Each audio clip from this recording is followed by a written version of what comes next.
¡Uno! Mejor pago la liposucción. Hoy he vuelto para hablarles sobre Horizon Forbidden West y su DLC. Lo jugué de salida, pero hace poco he terminado el DLC y por ello decidí hacer esta reseña. El juego empieza poco después de los sucesos finales del primer juego. Mecánicamente no hay cambios, gran parte del gameplay del primer juego está en este. Solo el foco de Aloy tiene unos cambios ligeros en su uso, ya que esta vez puedes usarlo como un radar que te marca recursos y zonas para escalar. Afortunadamente las habilidades que obtiene Aloy en el primer juego ya los tiene desde el inicio en este juego, incluyendo el control sobre las máquinas y monturas, por lo que los calderos nuevos te darán control sobre nuevas máquinas que te encontrarás a lo largo de esta aventura. Ay, me la dejó barata. Pero hablando sobre la historia, esta es una continuación directa del postcrédito del primer juego, al menos en el inicio, y también se conoce más sobre personajes conocidos en el primer juego como Elizabeth Sobek y Ted Faro. Aunque no tienen tanto protagonismo, sirven como una conexión a lo que será la trama principal. No explicaré de más, ya que no quiero spoilear la historia para aquellos que no han visto nada del juego. Solo diré que la historia me gustó, excepto la parte final. Los últimos minutos me dejaron en conflicto, pero es algo que dependerá del gusto de cada persona. Está bien, pero por otro lado está mal, pero está bien. En el tema de las armas regresan varias del primer juego, como el arco de caza, precisión, guerra y lanzacuerdas. Y también los elementos de estas armas vuelven, como el fuego, y hay nuevos elementos, y tienen la misma mecánica. Si una máquina o humano es golpeado varias veces, este le hace daño, o le deja debilitado para que le hagas todo el daño posible. Y el combate contra las máquinas obtuvo una leve mejora en esto. En el primer juego las máquinas tenían componentes con debilidad a un tipo de munición en el metal. Esto se mantiene, pero aparte de los componentes del cuerpo de una máquina, tiene resistencias y debilidades a uno o varios tipos de munición, de elementos. Y a diferencia del primer juego, las placas de metal de las máquinas dan una mayor resistencia a tus ataques. Por lo que aparte del arco tendrás que utilizar otras armas, y con ello hago una mención a la jabalina. Sin duda fue mi arma preferida durante el juego, principalmente por su munición explosiva, ya que es una de las que más daño hace, tanto a máquinas como humanos.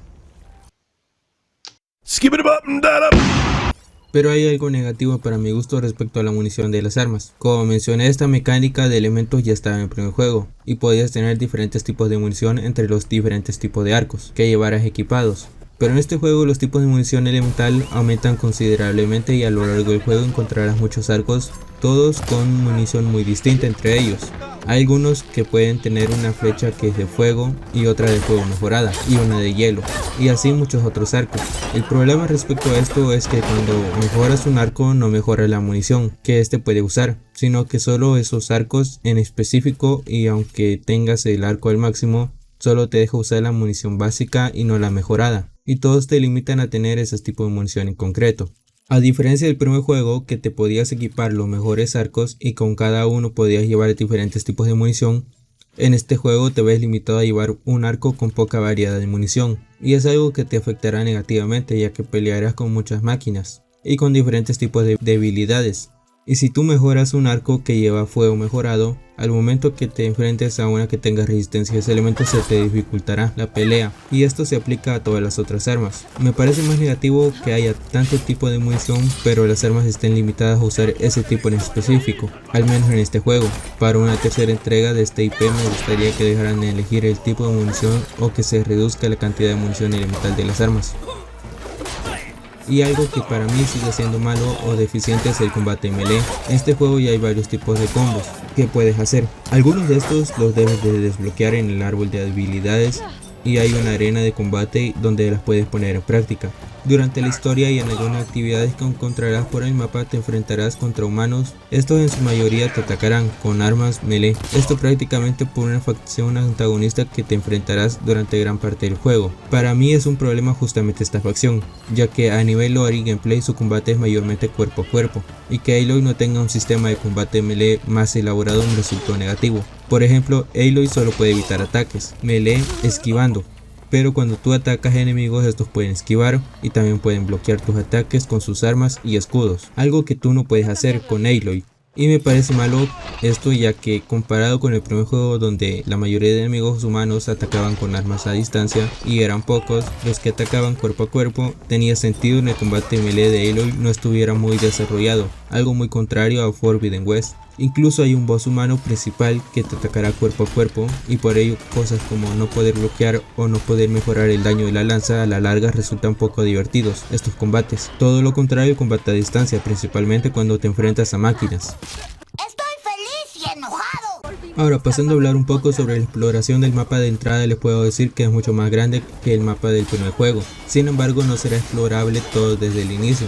Empezarás en una zona pequeña que será como un tutorial, y hasta que llegues a un momento de la historia principal podrás ir a una nueva zona del mapa.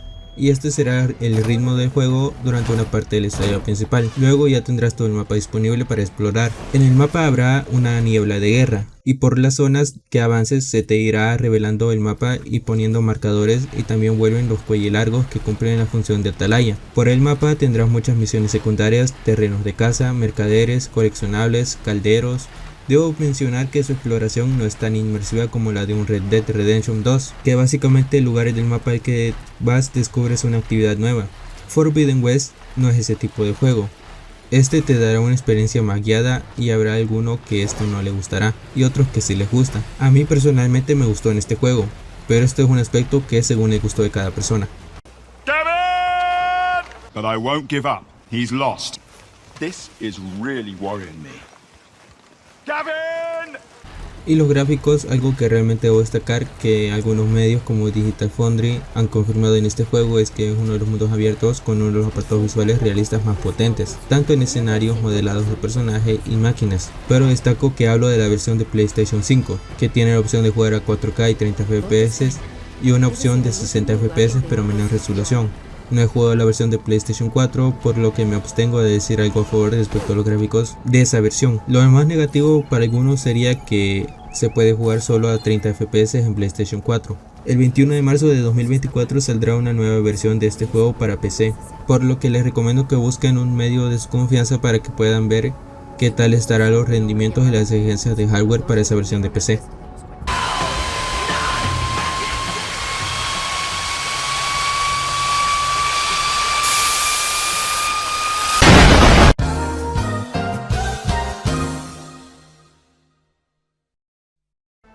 Y ahora paso a hablar del DLC. Esta es casi una secuela inmediata de los sucesos de la campaña principal del juego base. Burning Shores se ubica en una versión de Hollywood totalmente diferente, esta vez siendo un archipiélago con vestigios de la ciudad. Durante esta aventura Aloy tendrá que hacer frente a una amenaza nueva. No hablaré mucho ya que sería spoilear sobre la historia del DLC y del final de la historia principal del juego base.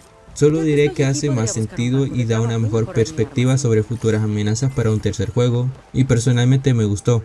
Respecto a armas y armaduras, solo hay una arma nueva que consigues en la historia principal, y las armaduras las puedes comprar a los mercaderes, que estarán enfocadas en la cultura de los Quen. No habrá monturas nuevas respecto al juego base, pero sí tendrás una lancha o bote que te será útil para moverte por el archipiélago. Habrá un par de misiones secundarias y otras de coleccionables. En este aspecto debo decir que es muy poco contenido secundario el que ofrece, y que el DLC funciona más como una conexión y ampliación de la historia para el que será un tercer juego. Y respecto a la exploración, tiene el mismo detalle el juego base, que fuera de las misiones secundarias y otras actividades que se te marcan en el mapa, no hay mucho más con lo que puedas interactuar. Para algunos esto es malo, pero es algo que irá según tu gusto. Realmente hay muy poco que pueda mencionar sobre este DLC, pero sí debo destacar que la pelea del boss final del DLC es muy buena, y que me da un buen presente para lo que el estudio puede hacer en futuros bosses. Yo disfruté bastante de este juego durante gran parte de la historia.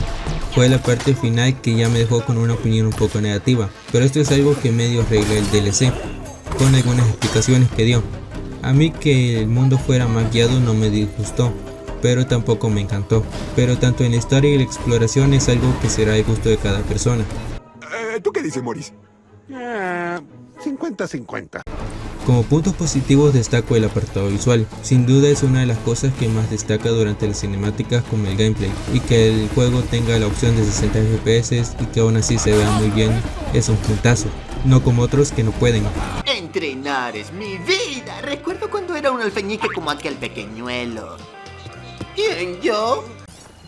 El combate contra máquinas, esto ha sido lo principal desde el primer juego, y en este juego no es la excepción, y hay muchas máquinas nuevas que te encontrarás que supondrán un reto. Hay unas habilidades especiales que cuando las activas te dan diferentes tipos de beneficios durante el combate, por ejemplo disparar 5 flechas que destruirán partes con más facilidad, o para dejar aturdidas a varias máquinas, con un pulso electromagnético, es algo que en el combate puede ser muy útil.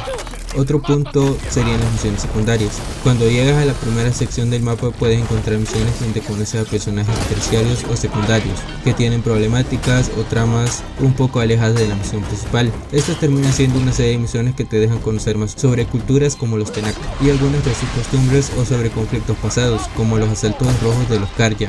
Pequeños detalles de lore que mantienen coherencia con lo visto en el primer juego.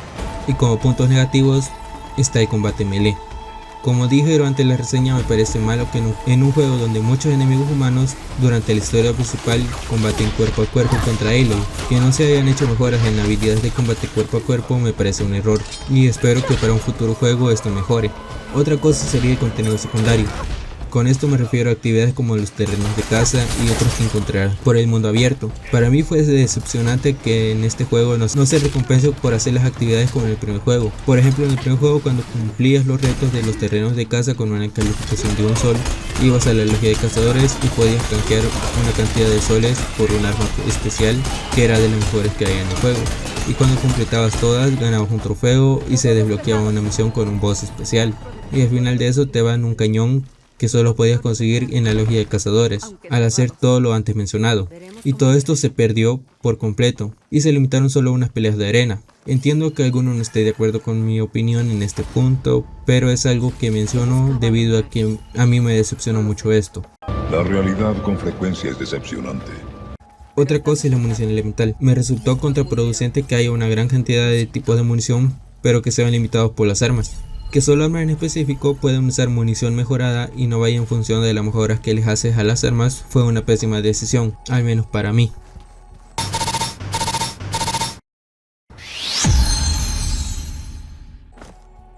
Y bueno, eso sería todo lo que tengo que decir sobre el juego. Quizá las críticas que hice sobre el combate melee y la munición sean un poco fuertes, pero fue algo que durante el juego me disgustó. Y en lo demás fue un juego que disfruté mucho y lo recomiendo aún más si ya jugaron el primer juego, Zero Dawn, ya que la historia se expande más de lo visto, tanto por misiones principales y secundarias. Le da un mejor desarrollo a personajes secundarios y a las culturas que conocerás durante esta aventura. Es un juego que recomiendo principalmente si tienes PlayStation 5 o una PC, principalmente por el apartado gráfico. Y si ya tienes el juego pero el DLC aún no lo compras, lo recomiendo, pero no a un precio completo. Recomendaría que compres en una oferta. Y la Complete Edition, ya sea que la quieras comprar en consola o PC, también recomendaría que la compres en oferta. Esto sería todo por esta ocasión. Gracias por ver el video. Díganme en los comentarios si les ha gustado esta secuela o no. Y si tienen preguntas, déjenme en los comentarios. Hasta la próxima. Todo el que sea una buena secuela puede irse temprano hoy.